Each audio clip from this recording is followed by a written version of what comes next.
faut être convaincu. Faut être convaincu pour être convaincant. Voilà. Donc, d'un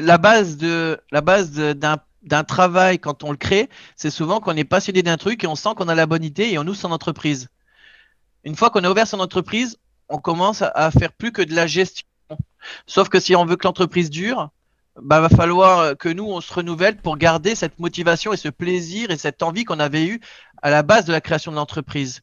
Et donc, du coup, faut mettre tous les moyens en œuvre pour que sans cesse notre propre job nous surprenne pour nous dire ah bah ouais je me suis pas trompé, ah j'ai appris un nouveau truc, ah machin, et qu'on garde une certaine motivation personnelle qui fait que ça va nous donner le goût de continuer, de progresser, d'innover et d'avoir des idées pour développer notre job et pas se dire sans cesse au bout d'un an et au niveau du bilan de se dire bon qu'est-ce que je fais, je continue ou je repars à faire autre chose.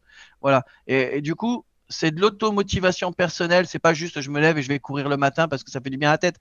Non, il faut trouver des sources de stimulation personnelle permanente pour se dire que notre job n'est jamais quelque chose qui devient trop terre à terre et du coup qui nous motive. Et si nous on est motivé, du coup on est convaincant auprès des gens parce qu'on est convaincu qu'on a la bonne idée, qu'on leur offre la bonne prestation, qu'on est la bonne personne pour eux. Et du coup, ça transpire en général de notre discours, notre intonation, notre sourire en clientèle. C'est important. Si on n'est pas convaincu, on ne sera jamais convaincant. Mais pour être convaincu, il faut mettre des atouts de notre côté. Moi, par exemple, je conseille largement de faire au moins une formation par an. Une formation quelconque. Moi, là, je fais des formations dans le bâtiment tous les ans pour me maintenir à jour, apprendre des nouvelles choses qui me fait plaisir d'en discuter avec les collègues ou mes clients ou me dire tiens, j'ai amélioré quelque chose sur mon travail. Mais ça peut être une formation aussi en administratif. Concernant notre travail, on en a besoin aussi. Et là, on va apprendre la manipulation d'un nouveau logiciel qui va nous faciliter la vie pour faire un devis plus vite. En fait, toute source notre cerveau a besoin de renouveau et a besoin sans cesse de se développer, de créer de nouvelles connexions. Donc, du coup, il faut lui offrir cette opportunité de le surprendre. Et du coup, ben, ça sera par des innovations ou des tests, en se disant, je me suis raté, mais c'est pas grave. C'est une source d'expérience. Voilà. Tenter des choses qu'on n'a pas l'habitude de faire, juste parce que ça va nous obliger à nous préparer à ça. Et c'est tout le parcours de préparation avant l'échec qui va être hyper stimulant.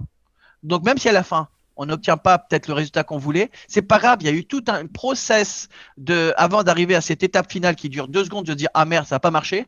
Mais nous, pendant peut-être des mois ou des semaines ou des jours, on a entamé une procédure pour tester ce truc-là qu'on voulait faire, qui voulait nous changer et qui dit bah, ah bah c'est ça qui était kiffant et qui, à la sortie, même si on a fait un échec, eh ben, on ressort avec une motivation qu'on avait et puis ben, du coup, on va rebondir et puis on se dit bah, finalement, c'était intéressant, j'ai appris un nouveau truc au passage, quoi qu'il arrive.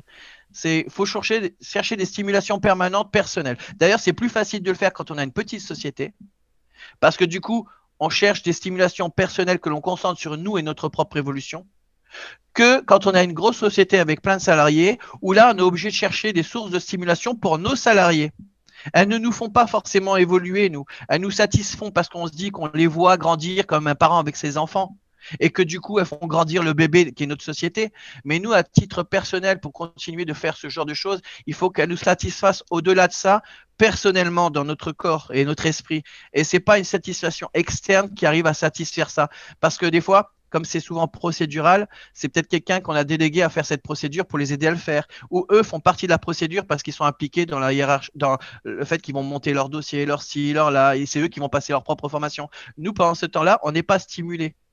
On a juste lancé quelque chose pour les aider, mais on ne fait pas partie du parcours intégrant d'une stimulation permanente. Voilà. Ça paraît éloigné de notre conversation de base, mais je trouve que c'est quelque chose d'essentiel dans la vie de l'entrepreneur. Voilà, il faut être stimulé pour être stimulant, il faut être convaincu pour être convaincant. Voilà. Ok. Moi, c'est ce que j'aime dans mes vidéos, par exemple.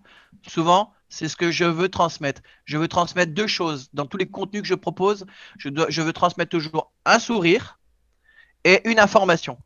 Donc, le contenu peut être une photo ou une vidéo, même très courte. Il faut que vous repartiez avec la banane et une information nouvelle. Du coup, ça vous encourage à revenir pour une nouvelle information. Voilà. Et puis parce que vous avez passé un bon moment. Vous jouez sur les deux choses qui font fonctionner Internet.